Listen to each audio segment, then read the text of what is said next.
Well, good morning and welcome to the Daily Dose. Today I have a good friend of mine by the name of Monty Stueve. From a husband, a father, a fence builder, a car salesman, a pipeline worker, to a pro rodeo announcer. Monty's done just about everything. There's one thing that I know that he enjoys more than anything, and that is his love for Jesus. And his faith is shown every day. And we're going to hear a couple of stories from Monty today as he talks about how faith and rodeo and life, how it all goes together. So let's hear this conversation with my friend, Monty Stueve. So where are you working these days? I work part-time at co-op, but just announcing rodeos, mainly in farming, ranching. But That's what uh, that's what I figured, because you said you were heading home, and I thought I didn't remember where you were last working. yeah, So, I've been driving the semi part-time for co-op with this COVID deal. I mean, I've only done 5 rodeos all summer, so oh, I I know got one more or two more, and I'm done. So uh, that makes it it so it hard. cost me a lot of money. Yeah, it cost me a lot of money. But Yes. I don't know. There's a bigger purpose out there. We just don't know what it is yet. So And we desperately would like to know what it is. We just don't oh yet. yes. I got a great story though for you for living by faith that has happened in my life just in the last couple of 3 weeks that has required nothing but faith. Tell Uh, me. Tell me the story. well, you asked some of those questions but I thought, man, what, how can I tell the story of somebody living out faith? And I said, well, I'll just tell you what's happened in my life in the last 3 weeks is Okay. uh, the, the guy that I've worked for the past 5 years. Mm-hmm. We before here about a month ago, before the rodeo even started on Friday night, uh, he come up in the announcer stand and kind of yelled at me or scolded me, but was telling me what he wanted me to do before the rodeo even started, and he did it right in front of everybody, Wow. contestants, the people, the committees, and then just slammed the door and walked out. Well, I was very upset, very, very upset. Sure. And I even told Sheila, I called her after the rodeo Friday, and I said, I'm about done. I said, I've never been so miserable in my life. And so anyway, I did that rodeo that weekend.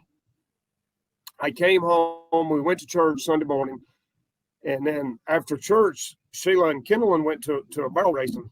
And I walked back to the back place to check on the cows and check on hay. And I was walking back, and there was a little round bell, just an unfound bell that wasn't very big. And I just knelt down right on top of that round bell. The Holy Spirit come over me. I knelt down on that round bell, and I said, God, you understand how much I am. You know me, and you care about me, and I need you to resolve this. I cannot live like this anymore. I'm unhappy. I don't believe this is the way that you want me to live. And I just laid it out right there. I just prayed to it. And I tell you what, that was Sunday about 4 o'clock that afternoon. And that next morning, that guy called me and we had a long discussion. And he said, well, I think we're just going to do something else. Hmm. He said, you got 2 more rodeos for me this year. And he said, I think we're going to go a different way. And, Wow. Since that time, it's been a month. I've went and worked the 2 rodeos for him. And, I've done a lot of thinking, a lot of praying. And a lot of people would say, well, thanks, God. That's not the answer I was looking for, was to be fired. I was wanting, Right. But to live in faith, we have to, I said, okay, Lord, okay, if this is your answer, and obviously it is, Yeah. you got to lead me. You got to guide me, because I don't know. It requires faith. I didn't argue to keep the job. I didn't say, let's work together. I accepted it. I said, okay, that's obviously this is what it is. Now that cost me about 12 rodeos, which is a significant part of my income. 12 a year? Yes. Yeah. Oh, wow. So, I mean, $1,500 times, that's $30,000 but I know God's got something else out there for me for next year. Maybe it's not even announcing rodeos. I don't know what it is. But I am 100% confident that God answered my prayers that morning. Right. When he and said, because I asked you, I said, you got to resolve this. It's out of my hands. Sure. You to cast our anxieties, our fears, our worries upon you. Right. Put on my yoke, don't put on yours. So, I said all that in prayer. I quoted scripture to the Lord, and just like that, the prayer was answered. It's result. Now, it ain't always answered the way we like it. Isn't that the truth? I think that's the problem that people have. Yeah, I think that's the people. Well, that's not what I wanted. Yeah. And then even we try to help God. That's not what I wanted. Hang on, let me help you, show you. Yeah. And it's not. And we're not called to do that. Yeah. Hey, God, let me clarify better as to what you were supposed to have done here. Paragraph A, B, Yeah. C. Hang on a second. So. Oh my goodness. But it's tough to live by faith. It really is. Yeah. It's hard to live by faith because we always want to jump in. I think patience. When we ask God for an answer, I wasn't expecting the phone call to ring the next morning. I wasn't. Maybe it was a lack of faith too that I thought, maybe I'll pray this and then God will answer it over time. And the phone rang 12 hours later. I'm fired. And wow. Wow. Okay. Well, at least you got the two last rodeos. Yeah. So, but I know God's got something out there. There's already 3 rodeos that have called me that I used to do that want me to come back. Okay. With even a pay raise. So, I know there's something bigger out there. Yeah. There you go. So, but he just wants us to live in faith, to come and ask him. But then we also got to be ready for, be careful what you ask for. Right. Because you get it. He resolved it, but you're like, wait. No, if you're going to resolve it like that, I don't want it resolved. Right. That's kind of like Habakkuk, when he asked God, hey, all the wicked are prospering. What are you going to do about this? He goes, well, this is what I'm going to do about that. And Habakkuk was like, whoa, wait a minute. No, that's not the answer I want. Let's try this again. Yeah. Or Jonah, what do you mean? Go talk to them. I don't want them saved. Not right. What we want. Yeah. So it's scary. It's tough, but hey, I tried for a long time leading my own life, and lots when you let God lead it. Yeah. May not always know what is down the road, but right. If he's in charge, then you ain't got to worry. Yeah. It'll always be taken care of. Or it has you been and Sheila have been together, what, 20 years now? 21. 21. 21 years. Man. Yeah. Kindle starts her senior year this year. Yeah, I was going to say, she's your last one at home is going to be a senior. Yes. And that requires a lot of faith. If you ever have a teenage girl, you'll understand this faith thing a whole lot more. I know. Mine's going to be a junior this year. Oh, wow. Now, Aaron's gone, right? Samuel's at Stillwater. Yeah. Yeah. He's at Stillwater. What's he, sophomore? We moved him up. No, he's a freshman this year. He was only a year ahead of Kindlen. Okay. I was thinking he was 2 years. Okay. Yeah, it was Samuel, Kindlen, and Bella. Boom, boom, boom, right in a row. So, What's he going to school for? yeah, architectural engineering. Yeah, so better him than me. I got to go take his schedule now after you said that. I know it, right? I mean, he's already had calculus and physics and all that stuff this summer. They had a deal for 3 weeks that he went to. So that's almost saying bad words in this house. I know it, right? So every time, now Kindlin, doesn't she do the pole vault? Yeah, well, we're trying with the COVID deal that we didn't get to have a tech season last year, and we did get to go to Corpus Christi there. What was it, in May or June? No, it was June, at the end of June, and she got to jump. There was 250 pole vaulters down there, Olympic qualifiers. Wow. It was just a big get together jump kind of deal, but sure. So, but there's a level of faith every time she goes up there too, I'm sure. Yeah, and when you're trying to coach your own 17-year-old daughter, there's a lot of testing of patience. Yeah. There's a lot of there's everything. So yeah, it's kind of like showing pigs. Yeah, I remember that too.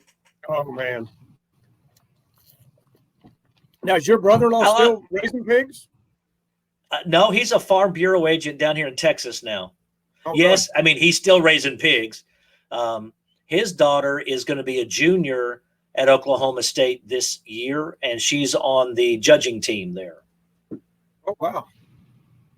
That's pretty good. So she went to Levelland for 2 years out at Lubbock, and then now she's at Oklahoma State to finish up. Probably knows my neighbor then, Hunter Black, because he's on the judging team over there. I'm sure. Yeah. You remember Robert Black, the firefighter that lives on the corner right down here? A little. No, I don't. Yeah. So I heard some of the worst parts of pro rodeo in announcing as you have to deal with some of the management at times. What's been some of the highlights of your pro rodeo announcing career? Oh man, I've announced some great talent, some great rodeos. Laughlin, Nevada, it was a top 5 rodeo. Wow. Man, I've done rodeos from Florida to Arizona to Pennsylvania and Michigan and Utah, Wyoming, Montana. I mean, I've got to travel and see so many, and rodeo is like a big family. I mean, yeah. You see the same people at every one of them. A lot of times, yeah, but it's like going over to your cousin's house or your best friend's house.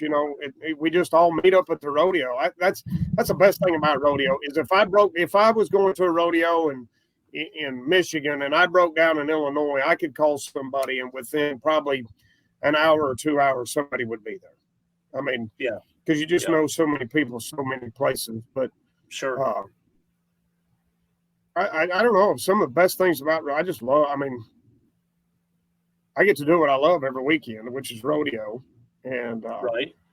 I get paid to do it. I get a guaranteed paycheck. I'm not like the other guys. They're trying to earn a paycheck. I get a paycheck. So now, aren't you a former bull rider too? I rode bucking horses and bulls and rope. In fact, they're getting ready to rope right here tonight. Yeah, I rode bucking horses. Were you a header or a heat? Either one. I can do either. I'm better at heading on the head side. What's your rating? All my uncles and I'm at a 7, probably a 7 or 8 out of 10, 7 or 8. So yeah. On the heel side, I'm probably a 5 or 6, but on the head side, I used to be pretty good till I lost this little finger right here. Yeah, that kind of slowed you up a little. Yeah, it did. Yes, it did. But oh my gosh. No, there's not a whole lot about rodeo I don't like. I mean, it's, you're in charge. I mean, that's one thing is at 8 o'clock when the lights come on, Uh, It's all you. it's all you. I mean, it's crash and burn, but I mean, it's you get all the glory, but you get all the blame too of everything that goes wrong. So, but I enjoy it. I love What's it. your I mean, What's your favorite event to watch or call? I'll say. What's your favorite event? the The bareback what? ride. I like the bucking horses. Bareback ride, of course, Of course, barrel your racing. family's full of barrel Yeah, I was barrel gonna say, riders. I have to like barrel racing because my wife and daughter are competing in it. So, Wife, daughter, sister, niece, other sister. my niece, one of my nieces, Lucinda's little girl, Lydia, Lydia, yeah. she How's just she suffered doing? a severely broken leg last Sunday. Mm-hmm. Yeah, I saw that.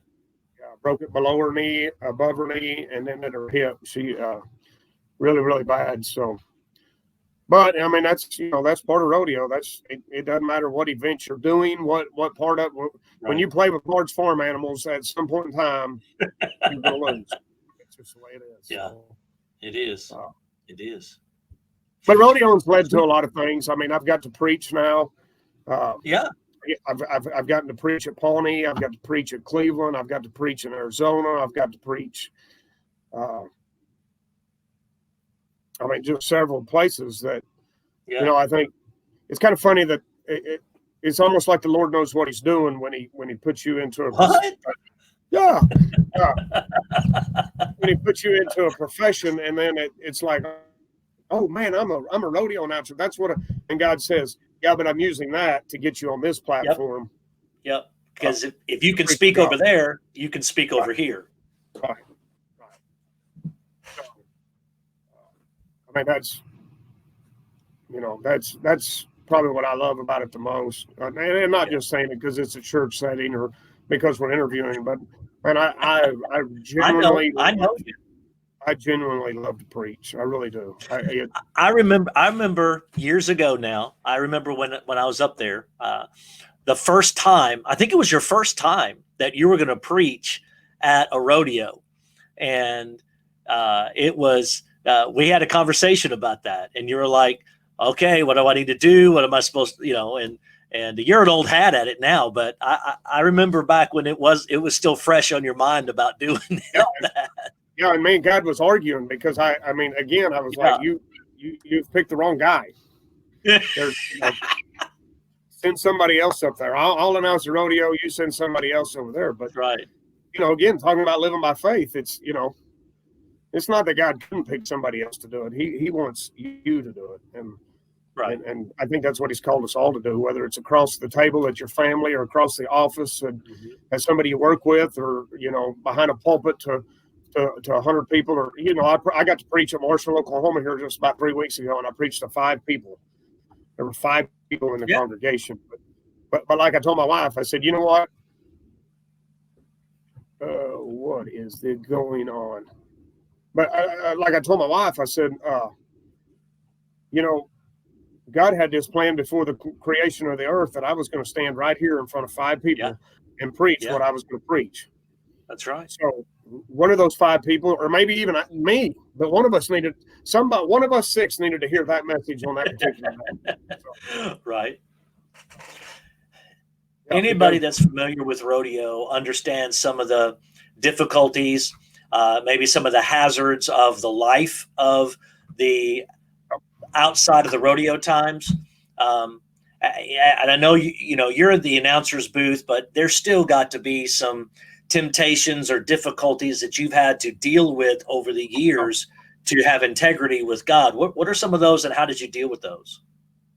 Well, I mean, the quick answer, everybody knows the cowboy life is, I mean, drinking, partying, cussing. We got to act big and bad and tough. And, it's just, I just don't want to be a part of that stuff anymore. Right. I mean, that's the temptation.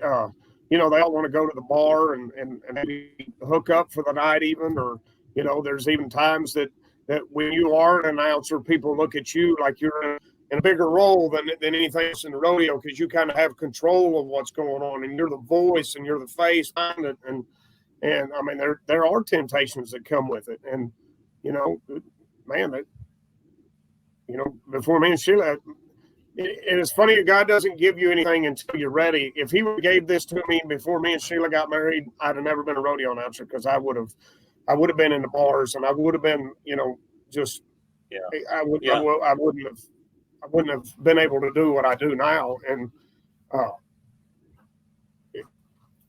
you know, there's a lot of,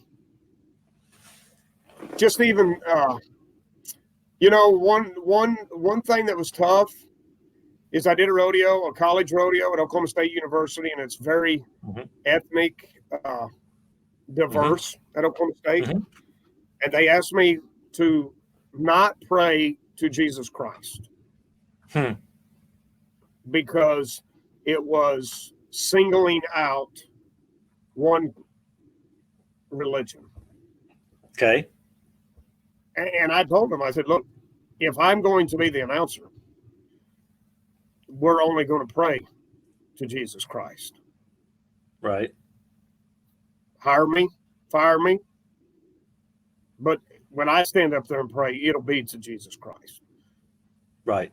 And I've done the rodeo for 10 years and we've never had a problem. But, you know, there's some of that goes on.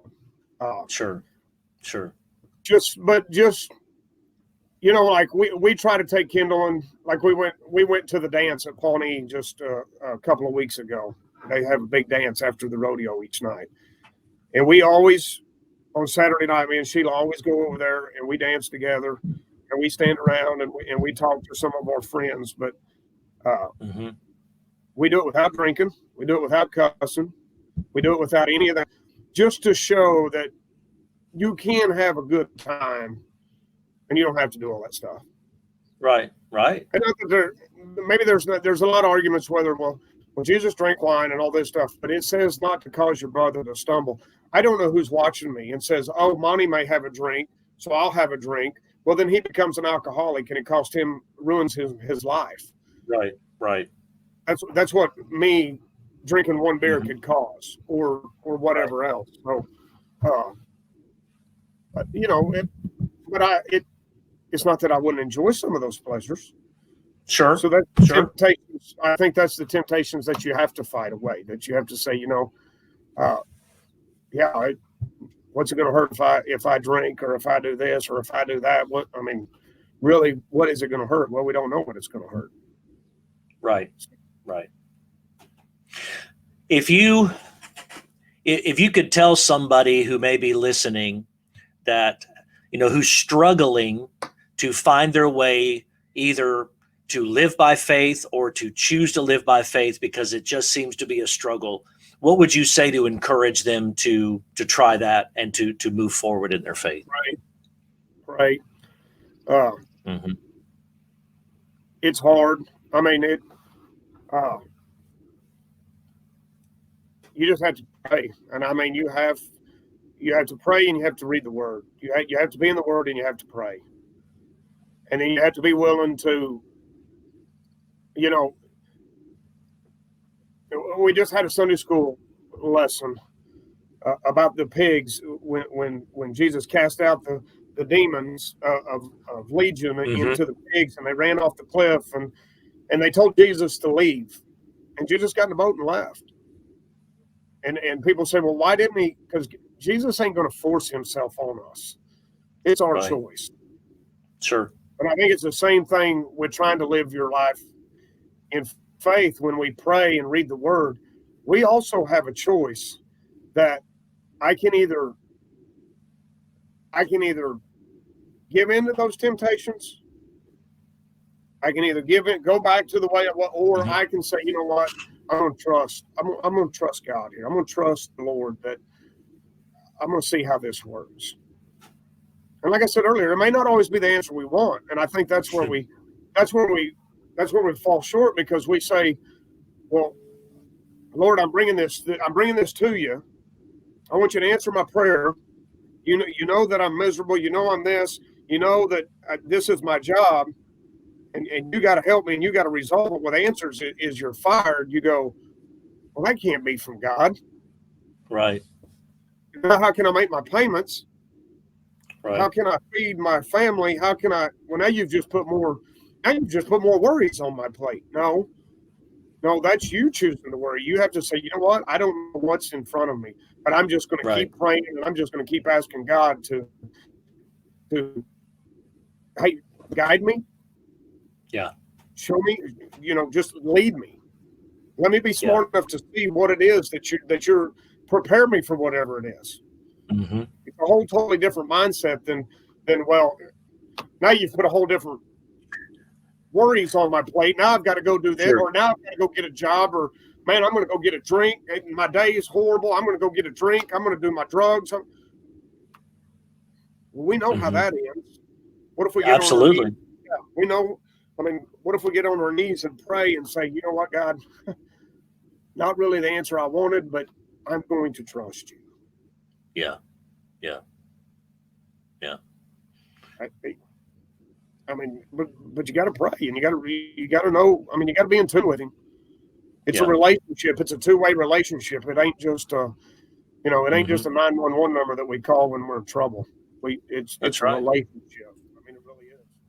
I think people use Jesus as a 911 number, and I think the scariest verse in the Bible is Matthew 7:21. He says, "Not everybody that says Lord, Lord is going to enter the kingdom of heaven," because there's not that relationship. I think you have to have a relationship. Yep. It's way more than a 911 number. Absolutely. But you just got to pray, and you got to seek God. I mean, seek Jesus' face, and get up in the morning and pray. You know, I tell people this. I've talked to some young guys, and I'm like, you've tried it your way. And look where it's led you. Just try it for a week. Get up in the morning and pray. Yeah. Before you even start your day. And it don't have to be thee, thou, and No, God, holiness. It's, man, God, thank you. Guide me today. I mean, that's, let me just guide me. Just work on it. Just, maybe today, just let me say 9 cuss words instead of 10 cuss words. I mean, hey, whatever. Just try something. We know, but I mean, you've tried it on your own. Right. So, and man, He can do so much more than what we can. Yep. Hey, I know you got cattle to get handled, but I really appreciate you taking time to share with me and to share with us today. Let's do this again. I'd like to. Tell everybody we said hi. We love you guys. Love y'all too. Have a good day. All right, brother. Be blessed. All right, man. We'll see you. All right.